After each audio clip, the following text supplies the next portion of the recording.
have been the same type of things you were doing? Was it right back into a feeling of things being busy, disorganized Yeah, again? it was. Look, it was right back into that. Now that you've said that, Yeah. it's giving me a lot more understanding. It went right back into the Hmm. same sort of work and everything else. And the funny thing is, this is where the aha moments just come through. I have been building my business so I can don't have to go to work anymore. My Yeah. business will support me. So I'm at this level at the moment where it's not quite transitional, but I'm really struggling with work. Um, I used to get up. I'd get up in the morning and go, okay, I'm going to do this, and I was really, really switched on. I work from home, so I could, get hours done. I'd work 10 or 12 hours at work because I could, and I was enjoying it. Now I'm struggling to do 3 to 5 hours, and it is all sort of starting to come to a head where the owners of the business have lost interest in the business, and I've been propping it up, and I've lost interest in it now. Oh, Um, yeah.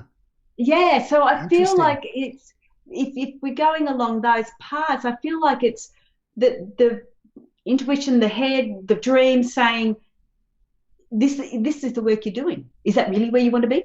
I'm going to keep on putting it in you. This is where you want to be, and it's like, ew, get away! I don't want to be here. Yeah. And it's all connected too. So that idea of being in the dream and having the annoyance of the disorganization. And Yeah, sometimes, so there's two sides of the coin to disorganization. One is we have trouble focusing on things we just don't want to do. And that's where we get, say, if you're a parent and the kid, oh, you'll remember to go skating with your friends, but you didn't scoop the dog poop because yeah, he didn't want to. So we forget the things we don't want to do, and that can lead to being the general appearance of being disorganized. So that's one side of things is uh, disinterest in the task leads to we half-ass it, or God, we're giving it our best, but man, it's a struggle to stay focused. That was me in school. yeah. Struggle to stay focused. The teacher just did, right? But the other side of it is, and this leans into say your passion business with the trusting your intuitive side. It's lack of know-how. It's like you can be disorganized because you don't care, which not in a non-judgmental sense. We don't care Yeah. about everything. We do things we don't care about all the time because it has to get done. The other side is I don't know how. I'm disorganized because I don't have a process. I'm disorganized because there's the pile's too big and I don't know how to sort it out.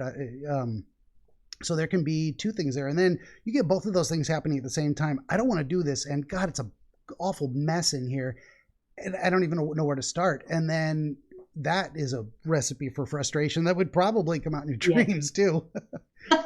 That might be telling you Yeah. as well. I had a flash of intuition, and you tell me if this resonates, but you don't know how to fix what's wrong with the current situation with them. Their disinterest and your,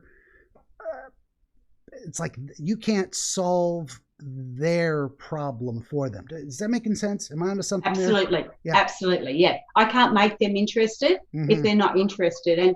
And because I'm in this transitional period where Mm, I'm peanut butter. moving into my own business, but it's not supporting me yet, it's like I've got to hold on to this. I've got to hold on to that. But it's hard to hold on to something that I had a lot of passion for, even though it wasn't my business. Yeah. But the owners don't seem to have any passion left for it. And that's really tough too. And that's probably, I mean, if we were to just bottom line the whole thing, that might be your whole dream experience here is this one conundrum of you're going through something that you wish you weren't, and reasonably so, both the bodily pain during the actual sleep experience, but also this reflecting on the nature of work itself, the effort you have to put into it, the inspiration you feel towards it. Yeah, because we were talking about the muses. I don't remember what did we do that on camera or off? I don't even remember. But the idea that this inspiration comes from outside, and it's if it doesn't come, how do you manufacture it? I mean, that's something an artist struggles with all the time. Is like, can I just manufacture a next top 40 hit out of my brain because I have a I have the ability to do so, or do I have to wait until I have a horrible breakup and Taylor Swift writes another album or another hit song? Sometimes you got to go through experiences to have something to say. Um, Yes, yes. I was going somewhere with all that. Back to you.